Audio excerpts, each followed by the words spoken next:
अस्सलामुअलैकुम वरहमतुल्लाहि वबरकातुह। अल्हम्दुलिल्लाह वस्सलातु वस्सलामु अला रसूलिल्लाह व अला आलिहि व अस्हाबिहि अजमईन, अम्मा बाद। मेरा प्रिय दाजुभाइ तथा दिदीबहिनीहरू, आज हामीहरूको यो 20औं पाठ हो।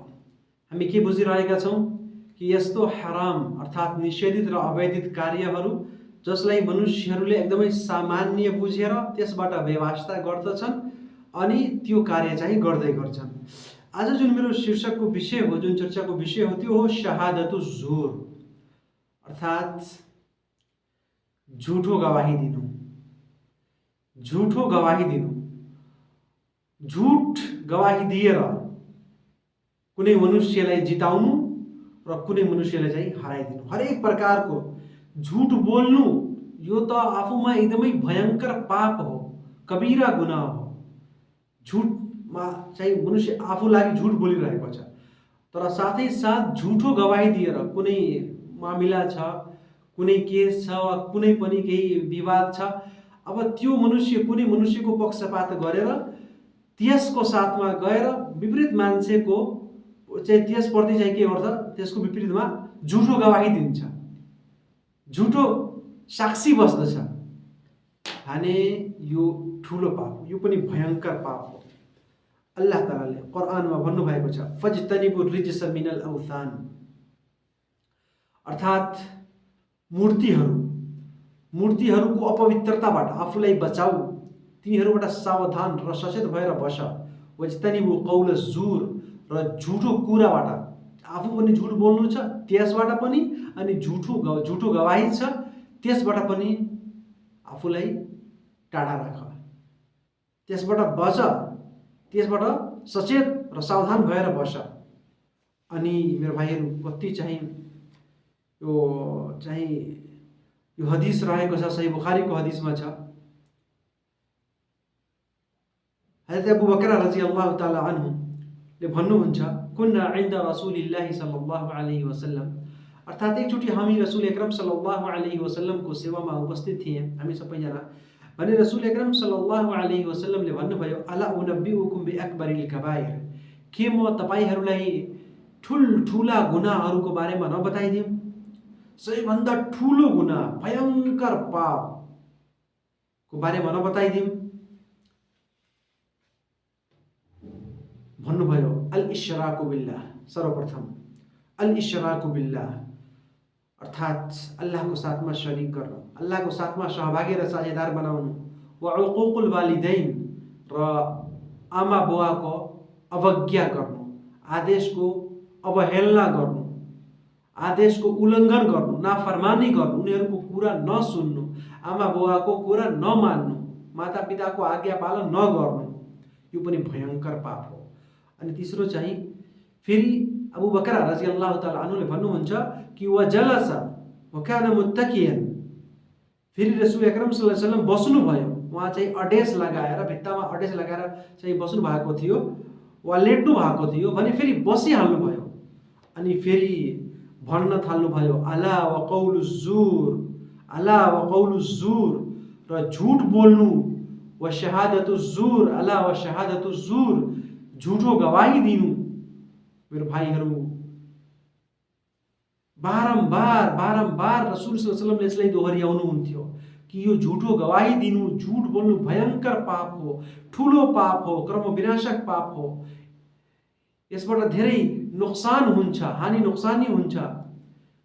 फमा जाल युकर्रिरुहा, सधैँ चाहिँ भन्दै हुनुहुन्थ्यो, दोहोऱ्याउनुहुन्थ्यो यसै कुरालाई।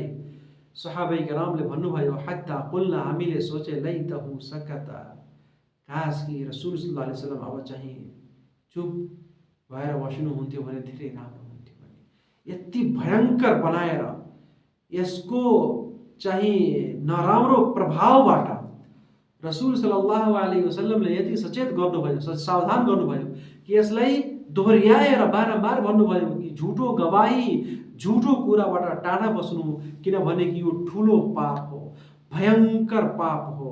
त्यसैले यसबाट हामीले बाँच्ने प्रयास गर्नुहोस्। हर एक प्रकारको झुठो गवाहीबाट मेरो आफूलाई बचाउनुहोस्। अब कुनै मनुष्यहरू हुन्छ, आफू त झुट बोल्ने गर्छ, तर पछि के हुन्छ, कुनै मनुष्यको केही समस्या पर्यो, कुनै मुद्दा चलिरहेको छ, त्यसमा गएर झुटो गवाही दिइहाल्छ। यसमा दुई कुरा हुन्छ। पहिलो, वा त त्यस व्यक्तिको साथमा यसको सम्बन्ध हुन्छ, त्यो यसको घनिष्ठ मित्र हुन्छ, साथी मित्र हुन्छ, वा आफ्नो परिवारको हुन्छ, त्यसै गरी त्यसको हितमा गएर गवाही दिइहाल्छ। वा त्यसै गरी दोस्रो कुरा, घुस, पैसा। भनिन्छ नि कि सोर्स इज फोर्स र मनी इज पावर, हैन? मनी, पैसा खुवाएर कोही व्यक्ति पैसा खुवाइदिन्छ, यो व्यक्ति गएर त्यसको साथमा, त्यसको चाहिँ समर्थनमा झुटो गवाही दिन्छ। यस प्रकारको हरेक गवाहीबाट हामीलाई टाढा बस्नुपर्छ, किनभने यसबाट शत्रुताको उत्पत्ति हुन्छ, डाह, ईर्ष्या र घमण्डको उत्पत्ति हुन्छ, मनुष्यहरूबीच उपद्रव हुन्छ, दङ्गा फसाद हुन्छ, फेरि उत्पात हुन्छ, रक्तपात हुन्छ, हो कि होइन? त्यसैले हरेक प्रकारको झुटो गवाहीबाट आफूलाई बचाउने प्रयास गर्नु मेरो भाइहरू। यो एकदमै नराम्रो कुरो हो। कसैको बारेमा गएर कसैको पक्षपात गरेर त्यसको समर्थन गर्दै झुटो गवाही दिनु। तपाईँ सत्य बोल्नुहोस्, सधैँ सत्य बोल्नुहोस्, कुनै पनि अवस्था किन नहोस्, तपाईको कुनै पनि ठुलो हितैषी किन नहोस्, आफ्नो परिवारको व्यक्ति किन नहोस्, तर झूठ नबोल्नु, झुटो गवाही नदिनु, सधैँ सत्य। अल्लाह तालाले कुरानमा पनि यसतर्फ चाहिँ प्रेरित गर्नुभएको, यसको आदेश दिनुभएको छ, या अय्युहल्लज़ीना आमनु तकुल्लाह व कुनु मअस सादिक़ीन। हे इमानवालाहरू, अल्लाहसित भय मान्ने गर र सच बोल्ने वालाहरूको साथमा बस्ने गर। सच्चाइलाई, सत्यतालाई अल्लाह तालाले मन पराउनुहुन्छ र असत्य कुराहरूलाई, झुटो कुरालाई अल्लाह तालाले मन पराउनुहुन्न, त्यसबाट घृणा गर्नुहुन्छ। अनि संसारिक जीवनमा पनि त्यो मनुष्य प्रिय हुँदैन, त्यो मनुष्यहरूको प्रिय हुँदैन जसले चाहिँ नराम्रो कुराहरूको उत्पत्ति गरिरहेको छ, झुटो कुरा बोलेर, त्यसको चरित्र र बानी राम्रो छैन, झुट कुराहरू भन्दछ। त्यसैले मेरो भाइहरू, यसबाट सचेत भएर बस्नुहोस्। धेरै यो महत्त्वपूर्ण कुरो हो। कुनै पनि ठाउँमा, कुनै पनि अवस्थामा चाहिँ झुट नबोल्नु, सधैँ सत्य बोल्ने प्रयास गर्नुहोस्। र दोस्रो कुरा आजको मेरो पाठमा यो छ, हराम कुराहरूसँग सम्बन्धित, त्यो हो समाउल मआजिफी वल मौसीकी, अर्थात् गाना बजाना, ढोल ताशा बजाउनु वा गाना सुन्नु। कुनै पनि प्रकारको गीत, सङ्गीत, गाना बजाना इस्लाम धर्ममा हराम गरिएको छ। अल्लाह तालाले कुरानमा भन्नुभएको छ, व मिनन नासी मन यश्तरी लहवल हदीस लियुदिल्ल अन सबीलिल्लाह, अर्थात् मनुष्यहरूमा कुनै कुनै व्यक्ति यस्ता पनि छन् कि तिनीहरू चाहिँ कपोल, कल्पित कुराहरू किन्दछन्। लहवल हदीस, नराम्रो कुराहरू किन्ने गर्छन्, यस्तरी किन्ने गर्छन्, यहाँसम्म कि एउटा मान्छेले पैसा दिएर आफ्नो मोबाइलमा वा पैसा हालेर नेटको प्याकेज लिन्छ, वाइफाईको चाहिँ त्यो पैसा मूल्य चाहिँ भरपाई गर्छ, अनि त्यसबाट चाहिँ त्यो मनुष्य गाना सुन्छ, गीत सुन्छ, फिल्महरू देखिरहेको हुन्छ। यो मेरो भाइहरू हराम कार्यहरू हुन्। तपाईले त्यो पैसा खर्च गर्नुभयो वाइफाईमा वा नेट प्याकेज डाल्नुमा, अनि त्यसबाट तपाईले गाना सुन्दै हुनुहुन्छ, गीत सुन्दै हुनुहुन्छ, सङ्गीत सुन्दै हुनुहुन्छ, फिल्म देख्नु हुँदै हुनुहुन्छ, नराम्रो फिल्म, खास गरी आजको एक्टर्सहरूको फिल्म। यो एकदमै नराम्रो कुरो हो। इस्लामी कुराहरू सुन्नुहोस्, कुरानको आयतहरू सुन्नुहोस्, यो राम्रो कुरो हो। दिनी कुराहरू सुन्नुहोस्, यसमा फाइदा हुन्छ, पुण्य प्राप्त हुन्छ। अनि नराम्रो कुरो सुन्नुहुन्छ तपाईँ कारण नराम्रो कुरो जान्छ, त्यो संसारिक जीवन पनि नराम्रो छ, अनि परलोकको जीवन पनि त्यो घाटा र चाहिँ पदभ्रष्टको त्यो कारण हुन्छ। त्यसैले मेरो भाइहरू, हरेक प्रकारको गीत सङ्गीतबाट आफूलाई टाढा गर्नुहोस्। हरेक प्रकारको फिल्म, जुन फिल्महरू, चलचित्रहरू हामी देख्दछौँ नेटमा, युट्युबमा, फेसबुकमा, मेरो भाइ एकदमै यो परीक्षणको घडी छ हामीहरूको लागि। धेरै आफ्नो इमान बचाउनु, इमानलाई सुरक्षा गर्नु एकदमै गाह्रो भइसकेको छ। त्यसैले अलि विचार गरेर यस्तो गर्नुहोस्। अब्दुल्लाह इब्न मस्ऊद रज़ियल्लाहु ताआला अन्हुले भन्नुहुन्छ कि लहवल हदीस भन्नाले यसको चाहिँ व्याख्या हुवल गिना अर्थात् गाना गीत सङ्गीत नै हो। यसबाट मनुष्यहरू अल्लाहको बाटोबाट विचलित भइहाल्छन्। जुन अल्लाहको बाटो, धार्मिक बाटो, इस्लामी बाटो छ त्यसबाट विचलित भएर शैतानको बाटोमा परिहाल्छन्, शैतानको बाटोमा लागिहाल्छन्। त्यसैले यसबाट बाँच्ने प्रयास गर्नुपर्छ। हदीसमा छ रसूल अकरम सल्लल्लाहु अलैहि वसल्लमले भन्नुभयो, लयकुनन्न मिन उम्मती अक़वामुन यस्तहिल्लुन अल-हिर्र वल-हरीर वल-खमर वल-मआसिफ। अर्थात् यस्ता मान्छेहरू पनि आउनेछन् मेरो यस समुदायमा, मेरो चाहिँ समुदायमा, यस चाहिँ संसारमा, कि तिनीहरू व्यभिचार, दुराचार, अनर्गल कुराहरू र त्यसै गरी रेशमका कपडाहरू र मदिरा, जाँड रक्सीहरूलाई हलाल गरिलिन्छन्। त्यसै गरी वल मआजिफ, गीत सङ्गीतलाई पनि चाहिँ हलाल पारेर भन्छन् नि यसमा के छ, टाइम पास मात्र हो, टाइम पास त गर्न सक्छौँ, टाइम पासको लागि सुनिरहेको छु, कव्वाली सुनिरहेको छु टाइम पासको लागि। मेरो भाइहरू, हर एक त्यो सङ्गीत जसमा धुन हुन्छ, जसमा बाँसुरी जस्तो आवाज हुन्छ, सारङ्गी जस्तो आवाज हुन्छ, जसबाट मनुष्यहरू चाहिँ विचलित हुन थाल्छन्, त्यस प्रकारको हर एक आवाज इस्लाम धर्ममा हराम गरिएको छ। ढोल, तासा, बाजा, तबला जे पनि छ इस्लाम धर्ममा हराम गरिएको छ, जायज छैन मेरो भाइहरू। शादी विवाहको समयमा मात्र दुफ एक प्रकारको बाजा हुन्छ, त्यो चाहिँ अलि एलान अर्थात् जानकारीको लागि, मनुष्यहरूलाई सूचनाको लागि मात्र इस्लामी सीमामा सीमित भएर केही मात्रामा त्यो मात्र जायज गरिएको छ। तर आजको यस समयमा जुन धुनहरू हुन्छन्, जुन चलचित्र र सङ्गीतहरू हुन्छन्, गीतहरू हुन्छन् मेरो भाइहरू, यो एकदमै नराम्रो कुरो हो। यसबाट बाँच्ने प्रयास गर्नुपर्छ हामीले। अर्को हदीसमा छ रसूल अकरम सल्लल्लाहु अलैहि वसल्लमले भन्नुभयो, ला यकुनन्न फी हादिहिल उम्मति खस्फुन व कज़फुन व मस्खुन। अर्थात् मेरो यस समुदायका मान्छेहरूमा के हुन्छ, खस्फ हुन्छ, अर्थात् तिनीहरू धसाइनेछन् जमिनभित्र, र त्यसै गरी कज़फुन, तिनीहरू चाहिँ प्रति चाहिँ पत्थरको चाहिँ वर्षा हुन सक्छ, र मस्खुन, अल्लाह तालाले उनीहरूलाई चाहिँ तिनीहरूको चेहरालाई, तिनीहरूको अनुहारलाई बिगारिदिनुहुन्छ। त्यो किन हुन्छ, इदा शरबुल खम्र, जब तिनीहरू चाहिँ शराब पिइरहेका, शराब पिउँछन् अर्थात् मदिराको सेवन गर्छन्, र वत्तखजुल कैनात वजरबु बिल मआजिफ।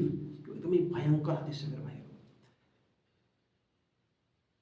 मनुष्यहरू धरतीमा धसाइने छन्, दैवी प्रकोप आउनेछ, आकाशीय प्रकोप र सजाय आउनेछ, मनुष्यहरूको अनुहार नै बिग्रिहाल्छ, यस्तो यस्तो बिरामी, यस्तो यस्तो रोग आउँछ कि मनुष्यहरू त्यसबाट बाँच्न सक्दैनन्, तिनीहरूको संसारिक जीवन नै अस्तव्यस्त भइहाल्छ, तिनीहरूको संसारिक जीवन नै अस्तव्यस्त भइहाल्छ मेरो भाइहरू। किन? तिनीहरू मदिराको सेवन गर्छन्, धेरैभन्दा धेरै जाँड रक्सी खान्छन्, र त्यसै गरी तिनीहरू के गर्छन् कि यस्ता महिलाहरूलाई वा पुरुष महिलाको भेष धारण गरेर वा महिलाहरूलाई लिएर आउँछन् अनि गाना गाएर बजाएर तिनीहरूको नाच हेर्ने गर्छन्। आज छ कि छैन यस्तो? अर्केस्ट्रा भन्नुहोस्, के भनिन्छ, अर्केस्ट्रा, थिएटर के हुन्छ त्यसमा? यस्ता व्यास्या महिलाहरू हुन्छन्, पैसा लिएर तिनीहरू गाना गाउँछन्, गीत गाउँछन्, मनुष्यहरूको दिललाई चाहिँ बहलाउने गर्छन्। यो परलोकको चाहिँ मेरो भाइ, यो चाहिँ चिन्हहरू चाहिँ परलैको चिन्ह हो। अनि यस्तो यस्तो कुरा हुनेछ। रसूल सल्लल्लाहु अलैहि वसल्लमले आजभन्दा 1400 साल पहिले नै बताउनु भयो यस कुरालाई। मनुष्यहरूले यस्तो यस्तो गर्छन्, महिलाहरूलाई, यस्ता वेश्या महिलाहरूलाई लिएर आउँछन्, तिनीहरूको गीत सुन्दछन्, नाच्छन्, डान्स गर्दछन्, प्रसन्न हुनेछन्, मजा लिनेछन्, खुसी हुनेछन्, र त्यसै गरी तिनीहरू ढोल तासा पनि बजाउनेछन्। कति प्रकार भइसकेको छ आजको ढोल तासामा। खास गरी जब शादी विवाह हुन्छ हामी कहाँ, यो ब्रास ब्यान्ड हो, यो थिएटर छ, यो अर्केस्ट्रा चाहिँ बाँधिएको छ।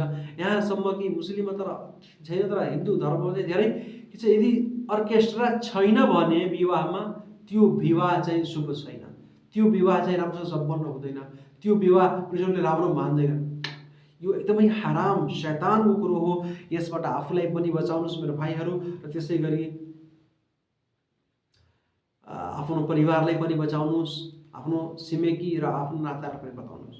सम्पूर्ण यी हराम कुरा, यी घृणात्मक कुरा, यी चाहिँ नराम्रो र फोहोर कुराबाट सम्पूर्णले चाहिँ टाढा राख्ने प्रयास गर्नुहोस्।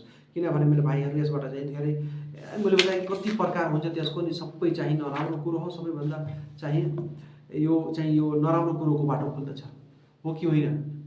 जस्तो अब कहीँ अर्केस्ट्रा भइरहेको छ, त्यहाँ के हुन्छ? व्यभिचार हुन्छ कि हुँदैन? दुराचार हुन्छ। मनुष्यहरू अनैतिक सम्बन्ध बनाइरहेका हुन्छन्, नराम्रो सम्बन्ध बनाएर व्यभिचार गर्छन्, जिना गर्छन्।